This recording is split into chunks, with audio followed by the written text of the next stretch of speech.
Against all odds, this brave little girl embarked on a perilous voyage to break a curse and reconnect the people of the Pacific. Stay tuned to Amazon Recaps. The movie begins with a brave little girl named Moana climbing a mountain on an isolated island, accompanied by her sidekicks, a hen and a little pig. They climbed to the peak of the mountain, where she blew a seashell, hoping to get a response from people on another island, which she fantasized about. Later, while exploring the isolated island, she discovered an artifact. Feeling excited, she hurried back to their settlement on the island, and later showed the artifact to the chief, who happened to be her father. She insisted that there were other people out there, and suggested that she needed to find a way to reach them by figuring out the star patterns. That night, she narrated the story of their origin to her younger sister, Simia, emphasizing the need to unite all the people living across the entire ocean. The film then cuts to Maui, a demigod with a troubled past, wielding a magical hook. He peacefully landed on the territory of a mysterious goddess, demanding to open a magical portal,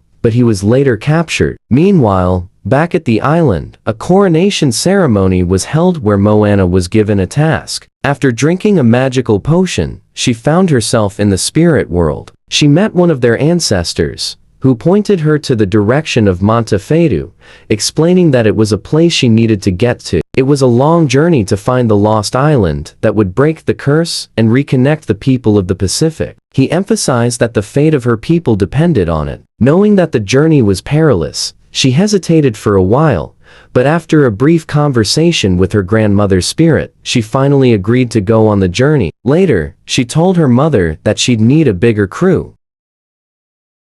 So she recruited Loto, a brilliant but quirky engineer, Keel, a farmer to grow and maintain their food, and Moni, a storyteller from Motunui, who was also a huge fan of Maui. Her little sister insisted on going with her, but she explained that it was too dangerous and promised to return.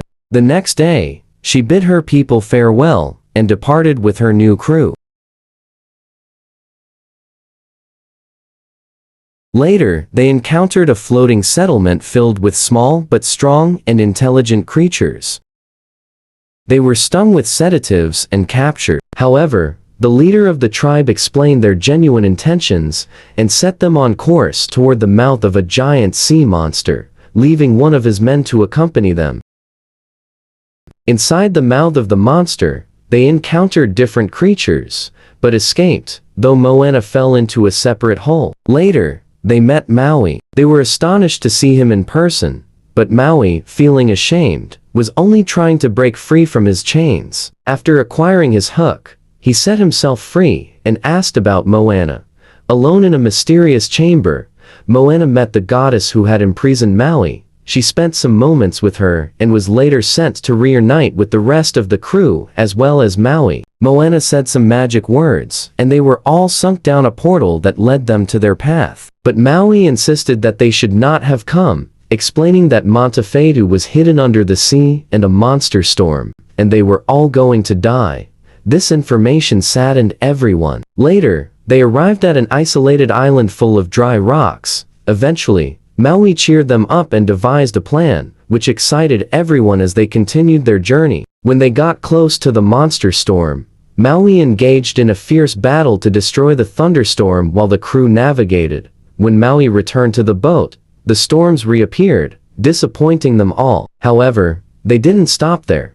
Moana devised another plan, suggesting that Maui fly above Montefedu, cast his hook, and try to lift it to the surface. Maui transformed into a bird and executed the plan, but was struck by lightning, causing him to lose his godly powers. Once again, their plan failed. At the last moment, Moana figured something out. She dived into the sea and swam to the depths. Meanwhile, Keel rescued Maui from drowning. After dodging some lightning bolts, Moana finally reached the bottom of the sea, but as she touched the rock, she was struck by lightning and knocked unconscious. Immediately, the monster storm disappeared.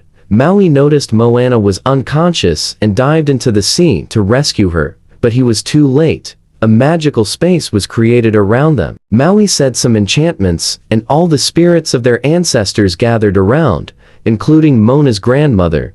Moana was then revived magically. A magical tattoo also appeared on her hands, which made her so excited. She reunited with the crew, and they all shared a happy moment. After accomplishing the mission, Moana and the crew returned home and were given a grand welcome. For more updates like this, please subscribe to Amazon Recaps and hit the bell icon. Also, like and share. That will be all for today. Thank you for watching. See you in the next video.